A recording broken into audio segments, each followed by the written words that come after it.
Am I the a-hole for telling my deadbeat dad I don't care about him or his family in front of his kids? My dad abandoned me when I, 16 male, was 2. But I remember what it was like without him and how crappy life was when he was dodging child support. The only reason he started paying was because his license got suspended and he was screwed without it. I think I was 7 when we started getting that money and he had to pay the backdated support too.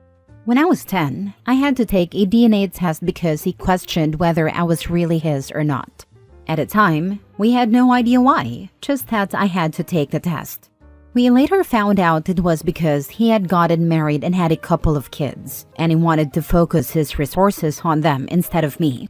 He tried to get the child support reduced, and even tried to stop paying again, but the consequences would have been much harsher if he had continued. So he started paying again.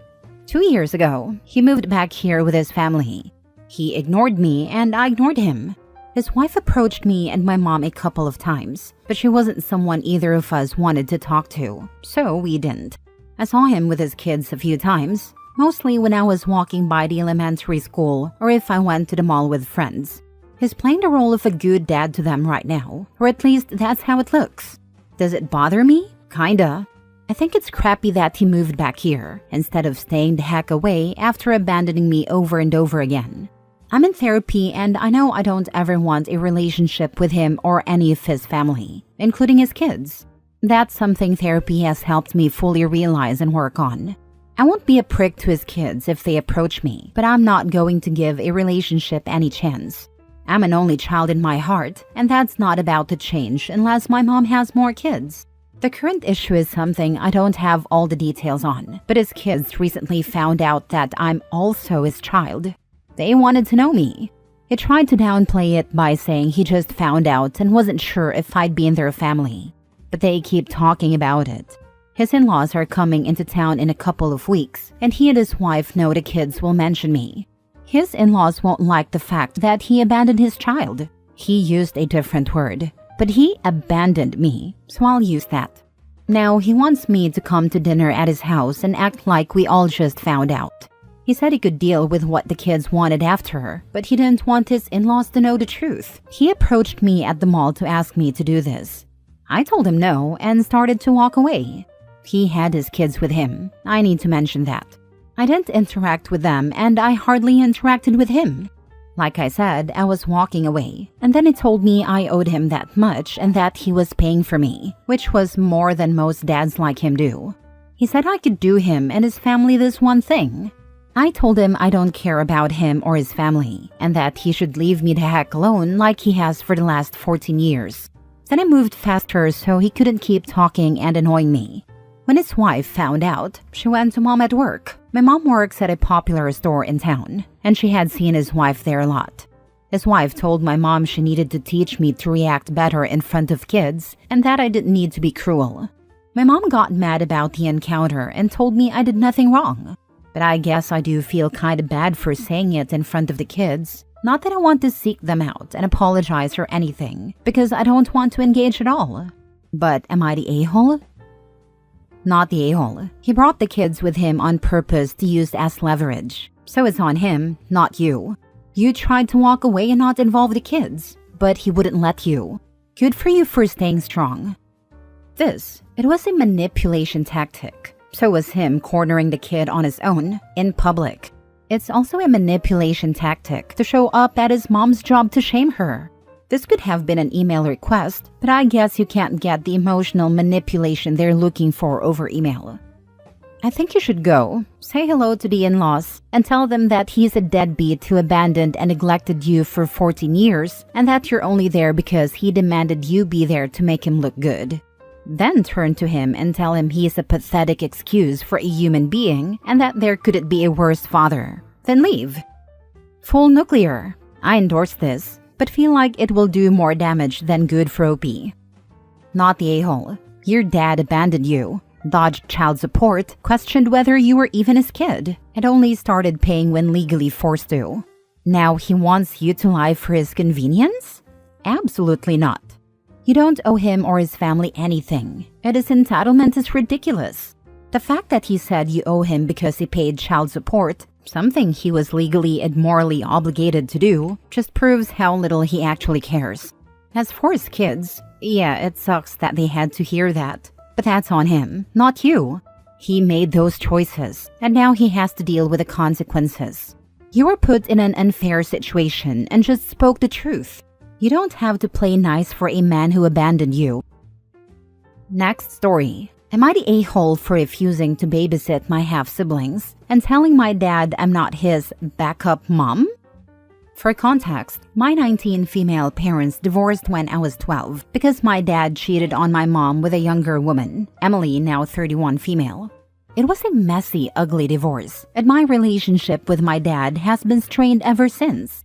He married Emily pretty quickly, and they now have 3 kids under 5. Ever since the kids were born, he has been constantly asking me to help out with babysitting. I live with my mom and go to college full-time while working part-time to cover my expenses. Despite that, my dad calls me almost every week, begging me to come over and bond with my siblings by babysitting. He says Emily is overwhelmed and needs a break. I honestly don't care. I never wanted siblings, and I'm still not over the fact that his affair blew up our family.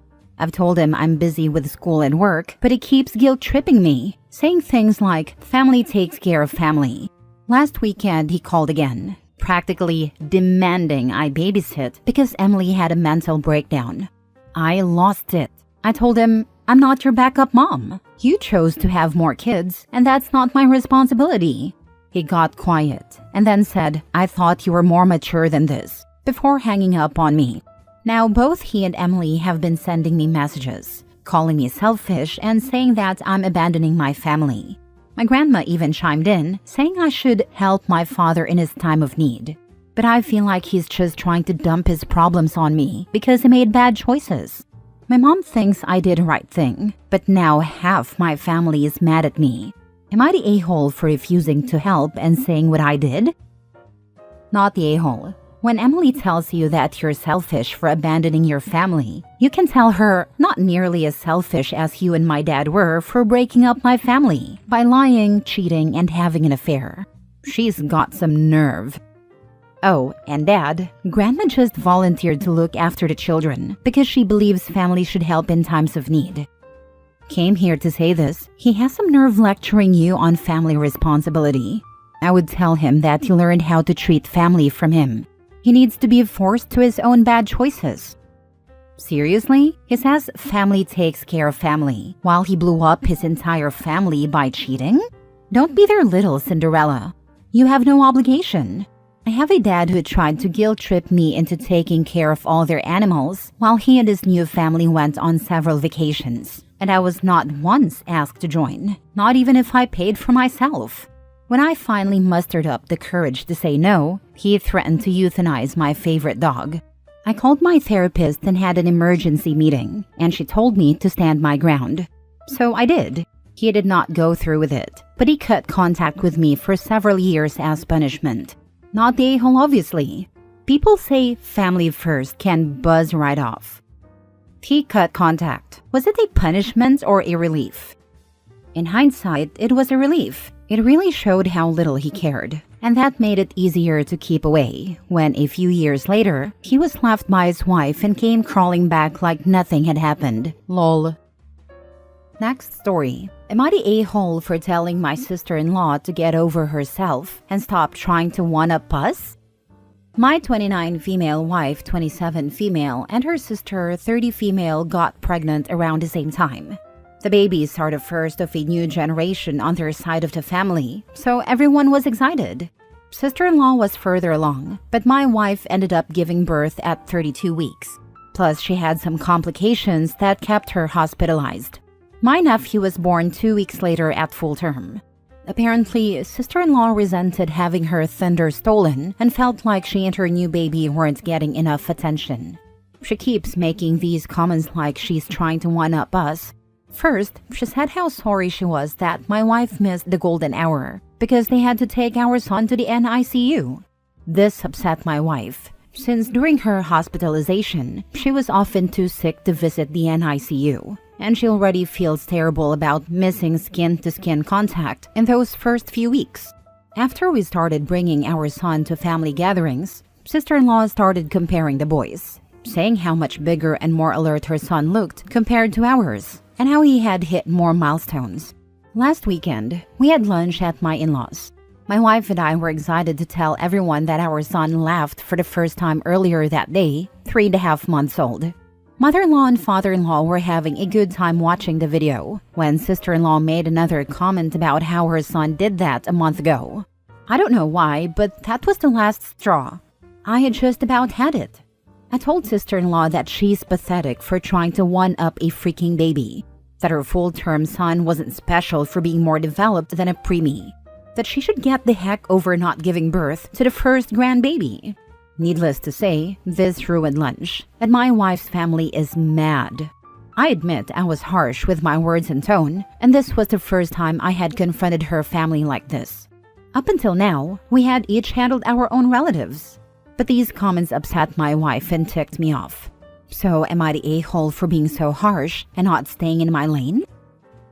Not the a-hole. How did your wife respond?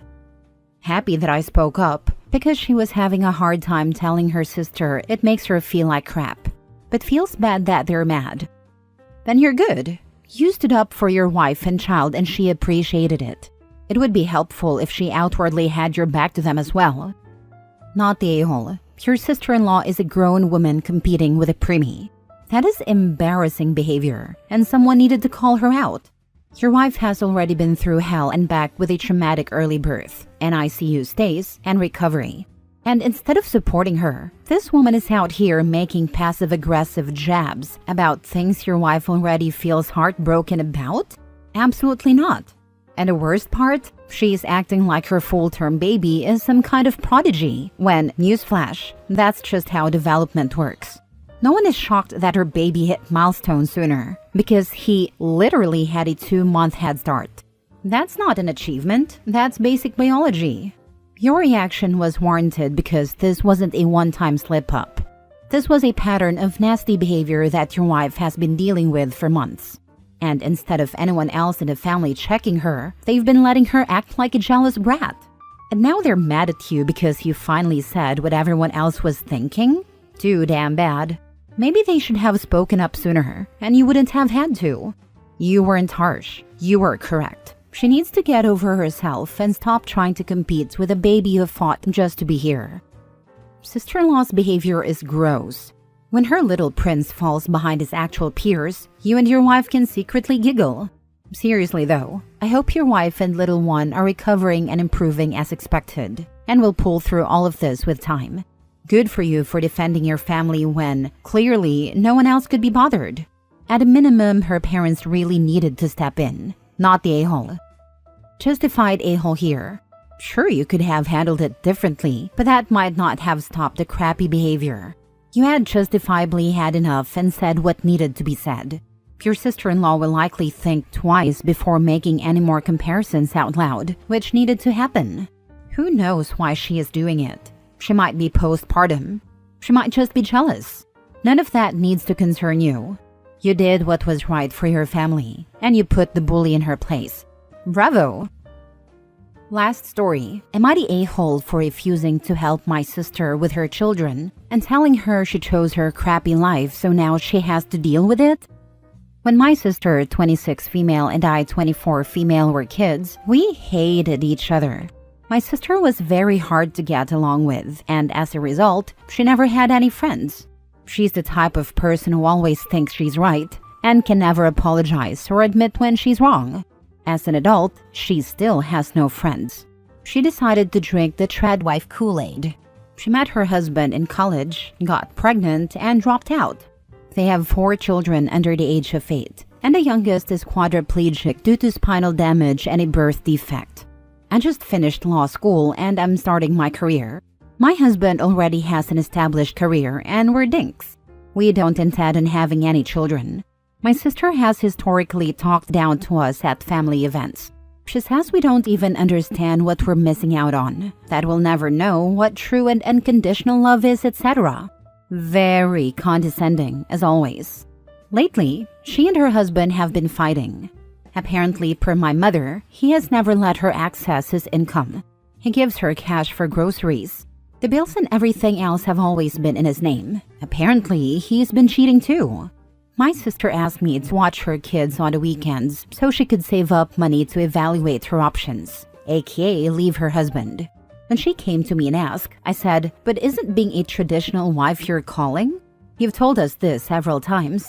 "You must have forgotten, but traditional wives aren't supposed to work." I kind of laughed as she explained that maybe being a trad wife isn't for her after all. Eventually, I just shut her down and told her that she picked this life. The life she has always insisted is so superior to mine. Now it's time for her to learn to deal with the problems that come with it.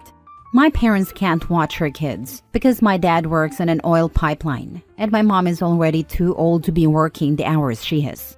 Our other relatives don't live close enough to help. She also asked my parents to move in with them, but my dad shut it down. He can't really stand her kids. Am I the a-hole? My family thinks I am. I had never heard the term dink until I started my current job. Some guy was asking about my family, and I explained that my wife and I don't have kids. He goes, "You guys are dinks." And just before I could be like, "Your mom's a dink," he said, "Double income, no kids." That could have ended awkwardly. Haha. That's why the couple on Doug with no kids were named the Dinks. It was supposed to seem like their last name, but had a double meaning. That's actually where I learned about the term dinks. My friend told me she loved that the Dinks' last name was a joke, and I was like, "What do you mean?"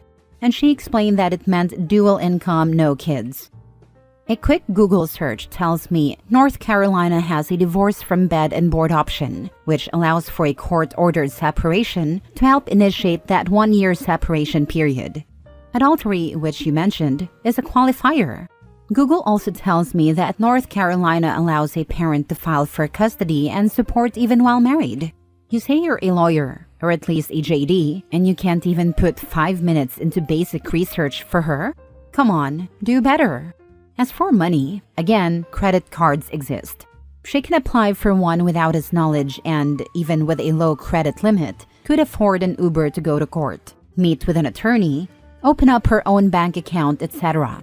She doesn't have any proof of his affair. He admitted to it in passing, but there are no texts or anything. I'm not sure if they would qualify for that. I don't work in family or divorce law, so I'm by no means an expert. I just know that it would not be easy or realistic for a divorce. Also, I don't think taking out a credit card to rack up debt is a smart choice. She won't have any way to immediately pay it off or even make the minimum payments and will likely just end up tanking her credit.